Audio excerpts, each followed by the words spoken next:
Ney var iş yedir, ney var? Burada bizim Akşin kardeşimiz iş yaparı, iş icrasıdır bu Akşin. Akşin'in muavini Deniz, Alman. Bu da Elçin kardeşimiz.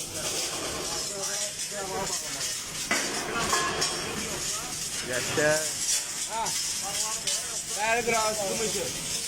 Bir tane bu tane bir sıkıntı. Bir tane. Bağlı böyle boşlar. Bu da məhərrəmdir. Yeri bəllidir, həmişə olduğu yerdədir yenə. Bax belə də, günümüz budur da, günümüz budur. Neyniyək? Akşin günümüzü qar eləyir.